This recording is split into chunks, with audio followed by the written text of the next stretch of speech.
Hello everyone, I hope आप सब ठीक होंगे। आज के व्लॉग में स्वागत है आपका। बहुत ही अच्छा रहा आपकी बार वाला करवा चौथ और बहुत ही सुंदर ड्रेस मैंने बनाकर तैयार की। शुरुआत करते हैं मेहंदी लगवाने से। पहले तो चाचा जी की लड़की से सुंदर सुंदर मेहंदी लगवाई। फिर सुबह उठकर सभी के लिए गर्मा गर्म चाय बनाई। मेरा, दीदी का और मम्मी का तो व्रत था, तो केशव के ताऊ जी को, डॉक्टर साहब को तो ड्यूटी पर जाना था, तो उन सभी के लिए गर्मा गर्म खाना बनाया। पहले तो बनाई आलू सोयाबीन की सब्जी और फिर चूल्हे पर सेकी गर्मा गर्म रोटियाँ।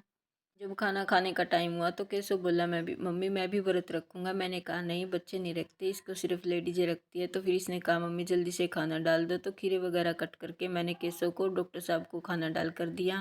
खाना खाकर डॉक्टर साहब तो अपनी ड्यूटी पर चले गए और केशव खेलने लगा। फिर मैं लगी झाड़ू पोछे वाला काम निपटाने। पहले तो सारे घर में अच्छे से झाड़ू लगाया और फिर पोछा लगाया। काम निपटाकर जब मैं मम्मी के पास पहुंची तो देखा मम्मी तो मेरी कुर्ती बनाने में लगी हुई है, क्योंकि मैंने लहंगा तो रात को लगभग 10-11 बजे तक बनाकर तैयार कर लिया था। अभी कुर्ती बनानी रहती थी तो मम्मी ने वो कुर्ती बनाकर तैयार की। फिर नहा धोकर मैं भी तैयार हुई, सारा सामान रखा पहनने वाला। और ये देखो कुछ इस तरह की बनी मेरी ड्रेस। अगर आप बोलोगे कि दीदी ये ड्रेस आपने कैसे बनाई है, उसकी भी वीडियो डाल दो, तो मैं आप लोगों के लिए वीडियो डाल दूंगी। कल से मैंने जब से मिनी व्लॉग डाला है बहुत सारे कमेंट आ रहे हैं। थैंक यू इतना सारा प्यार देने के लिए। मम्मी ने कहा है इसके जो फुंदे लगे हुए अच्छे से नहीं बंधे हुए, तो मैंने कहा मम्मी आप ही बांध दो, मेरे से तो पीछे बन नहीं रहे हैं। तो मम्मी ने इसे अच्छे से एडजस्ट करके बांध दें। बहुत लेट हो गए थे कहानी सुनने में, क्योंकि चाची जी कहीं गई हुई थी। तो फिर मम्मी ने कहा कि अब कहानी सुनने की तैयारी कर लो। पहले तो मैं थाली में गेहूँ, केले और एप्पल रख के लेके आई। उधर मम्मी ने चौंका भी लगा दिया था मिट्टी से, क्योंकि इसी चौंके के ऊपर सारी करवा चौथ का जो व्रत रखने वाली लेडीज थी उनकी थालियां रखी जाने वाली थी। उधर मम्मी ने कहा तू और तैयारी कर ले, तो मैंने ऊपर से गद्दे उतारे। तभी सारी लेडीजें आ भी गई थी और हमने गद्दे इसीलिए लगाए थे ताकि अच्छे से बैठा जा सके। जब लेडीजें आने के बाद चाची जी भी आ गई थी, क्योंकि चाची जी को लेट हो गया था, कहीं खेत में गई हुई थी। फिर नहा धोकर आई तब जाकर हमें कहानी सुनी। ये दृश्य तो बहुत ही सुंदर लग रहा था। सभी लेडीजों ने अच्छी अच्छी ड्रेस पहनी हुई थी, बहुत ही सुंदर मेहंदी लगवाई हुई थी और सब सज धज के बैठी हुई थी एक जगह। किस किस के यहाँ ऐसे बैठकर कहानी सुनी जाती है वो भी कमेंट जरूर कर देना। फिर चाची जी ने कहा कि हाथों पर गेहूं और थोड़ी थोड़ी चीनी रख लो, और थोड़ी थोड़ी तो लोटे में डालनी है और कुछ चांद को पानी देते हुए उसके साथ लेनी है।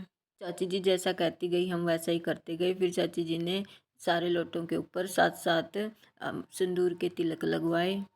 और मुझे तो ये बहुत ही अच्छा लग रहा था, हाथों पर मेहंदी और हाथों पर में गेहूं और चीनी। कितना सुंदर दृश्य है, कितना अच्छा लग रहा है। चाची जी ने कहानी सुनाने की प्रोसेस शुरू की। लगभग हमें 2 कहानियाँ सुनाई जो सुनने में बहुत ही इंटरेस्टिंग लग रही थी, और कहानियों से हमें ये भी सीख मिल रही थी कि कैसे एक पतिव्रता नारी को रहना चाहिए और अपनी पत्नी का सम्मान करना चाहिए। कहानी सुनकर चाची ने बोला अब सूर्यदेव को रख देना है, तो चांदी की पायल लेकर हमने सूर्यदेव को रख दिया। बारी थी मान सम्मान करने की। जो चाची लग रही थी नाते में उन्हें तो पैसे देकर मान सम्मान किया, और फिर दीदी आई हुई थी तो इन्होंने मेरे साथ 1-2 फ़ोटो क्लिक करवाई। तभी मम्मी पापा भी आ गए थे, तो मम्मी पापा से मैंने और दीदी ने आशीर्वाद लिया। पापा जी बोले शाम को तो मेरे को काम पे जाना है, अगर छलनी मेरे को तो देखना है तो अभी देख ले। इतना बोलते ही केशव छलनी लेकर आया और मम्मी ने पापा को छलनी में देखा और पानी पिलाया। मम्मी ने भी पापा से आशीर्वाद लिया, फिर मैंने भी मम्मी से आशीर्वाद लिया और 1-2 वीडियो बनवाई। थोड़ी देर बातें की और फिर चाय बनानी शुरू की। तभी केशव बोला मम्मी आप मेरी मम्मी के लाड कर रहे हो, मेरे तो कर ही नहीं रहे हो। तो के मम्मी ने केशव के भी लाड लडाए और कहता है मेरे को तो पूछी करते ही नहीं हो आप। तब तक इनका लाड चल रहा था, तब तक मैं कपड़े चेंज करके आई और फिर बनाने लगी चाय।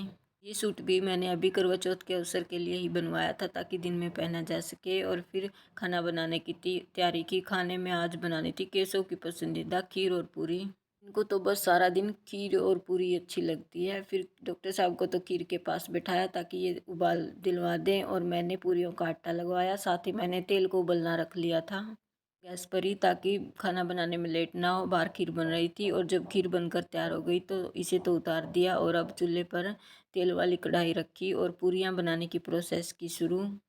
वैसे तो मैं सोच रही थी कुछ और बना लूँ, मगर केशव तो सुबह से बोल रहा है कि मम्मी आज तो खीर पूरी बना देना प्लीज़, खीर पूरी बना देना। फिर क्या था, पूरियाँ बनी भी नहीं थी, मेरे पास आकर बैठ गया कि जब भी बन जाएगी तो सबसे पहले मैं ही खाऊंगा। फिर खाने पीने का सारा काम निपटाया और फिर जब चाँद निकल गया तो दोबारा ड्रेस मैंने पहनी, क्योंकि अभी डॉक्टर साहब को भी छलनी में से देखना था और चाँद को भी देखना था।